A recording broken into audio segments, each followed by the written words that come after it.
let's boil the potato first.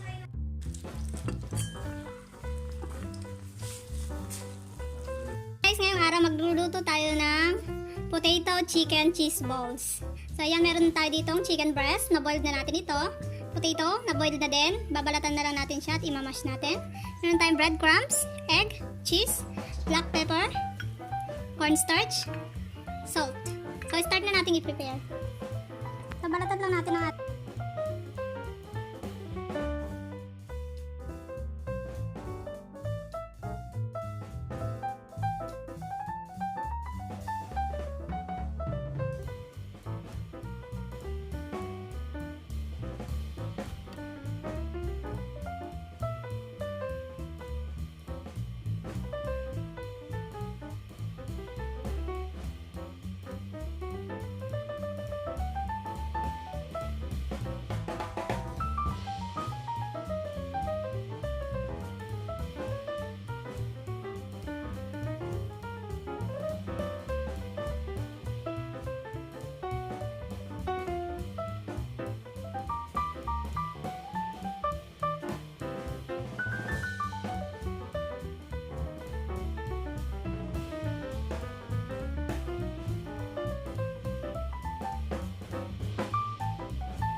Yan, so after natin mahimay ang chicken, mix natin sa potato.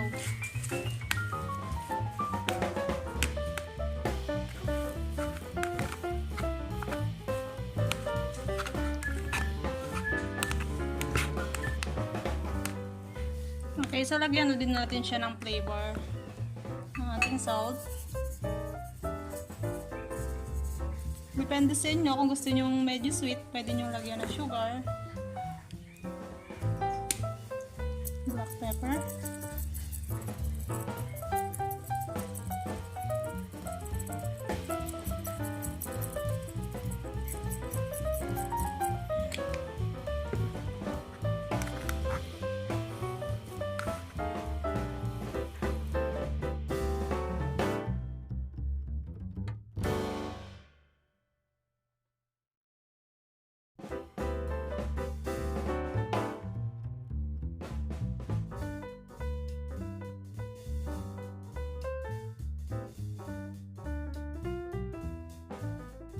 okay, so na-ready na natin ang ating cheese.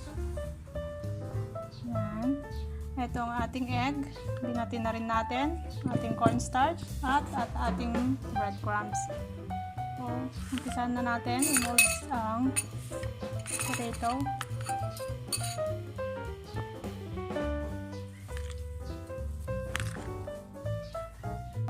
Potato balls ang gagawin nyo.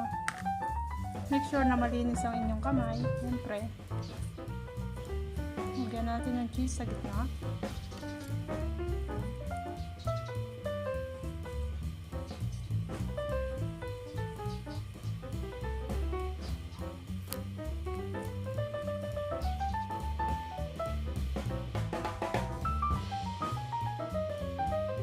So pag na-mold na natin, lagay natin siya sa cornstarch.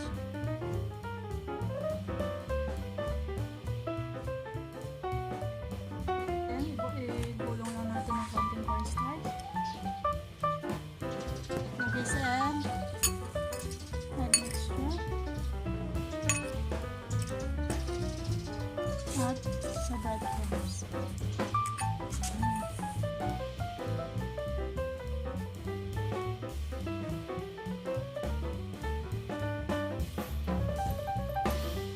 tingnan lang natin. Nakakatulong ang cornstarch para mas magdumikit ang ating breadcrumbs sa ating potato balls.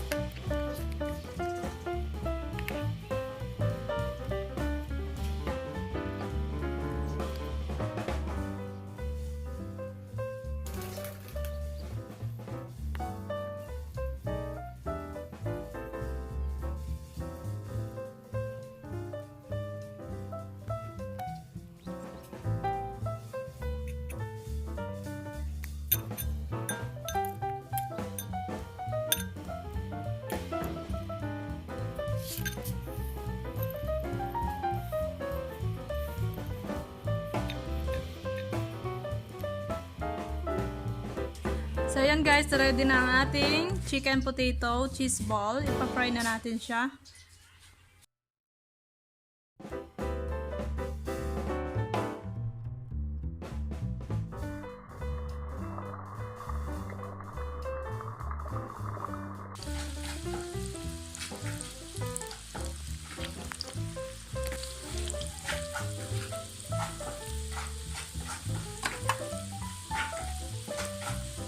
Golden brown na siya.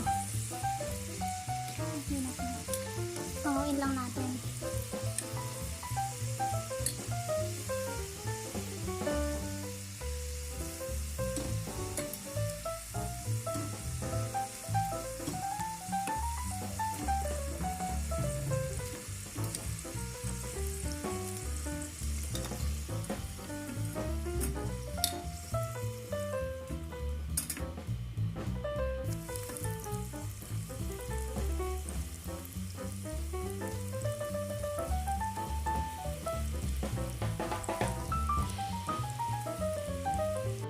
Okay, so naluto